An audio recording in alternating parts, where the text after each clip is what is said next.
As soon as I enter the residence, I'm surrounded by beautiful and precious works of art from the East and West.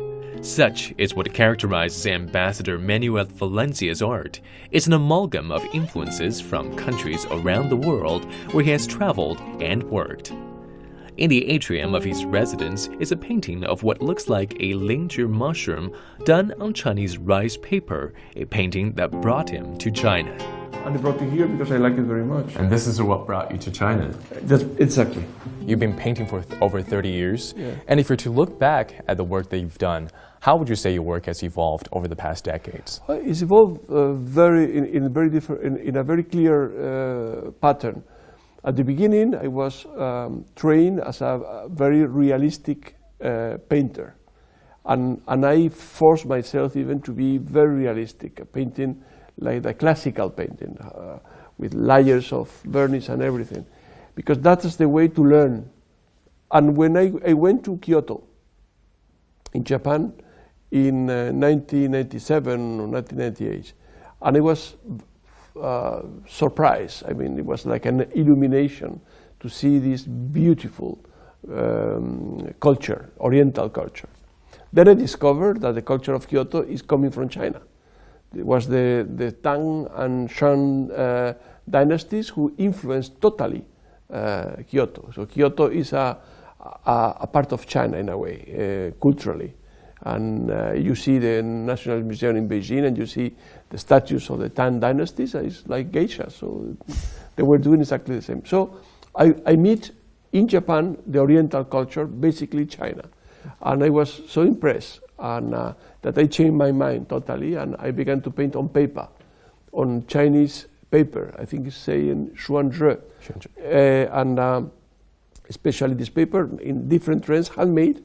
I began to paint in this and thinking what the old Chinese painters have in mind about the idea of nature, the idea of emptiness, full and emptiness. This is very important in Oriental art, classical Oriental art, and then mixing words and paintings like they did in many classical paintings. But then China always attracts me deeply. The Minister of Foreign Affairs asked me to join the diplomatic service, and especially to come to China. At the beginning, I was a little reluctant because I had my life already settled in Madrid, and I had my studio there with my paintings. And I think somebody has told him that I was very interested in Asia and Asian art, something like that. So he put me the carrot there. I said, "You want to be ambassador in China?" I said, "Okay." His passion for China, however, owes much to his upbringing. Born in Madrid and raised along the shores of Spain's northern Basque country, the ambassador would often visit studios of Spanish and Dutch artists in his youth. However, he didn't start to seriously practice art until he turned 30. He enrolled in the Free Academy of Visual Art in the Netherlands while working in the Foreign Service. While his jobs changed, he went from working in foreign affairs to serving as the executive vice president of a private enterprise for 13 years. One thing remained constant in Valencia's life: his need to paint.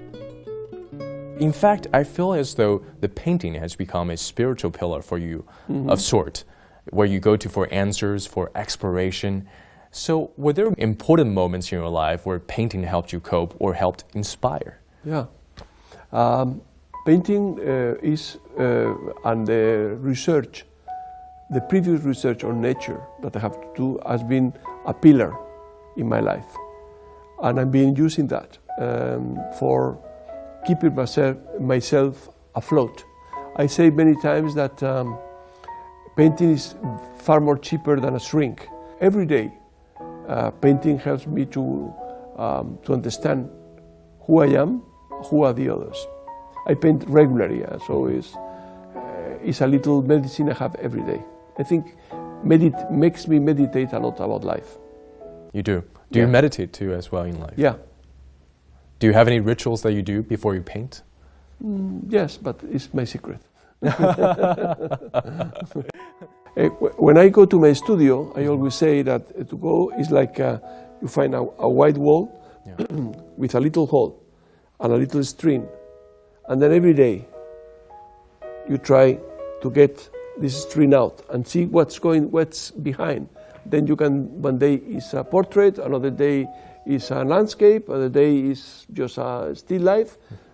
You don't know. And what you are going to find, you think you are going to find in the paper or in the canvas, is because you are looking into yourself. So that's why it's magic. Influenced by the artistic legacy of Romanticism, abstract expressionism, and minimalism, Valencia's paintings went from figurative and colorful to sensual and monochromatic.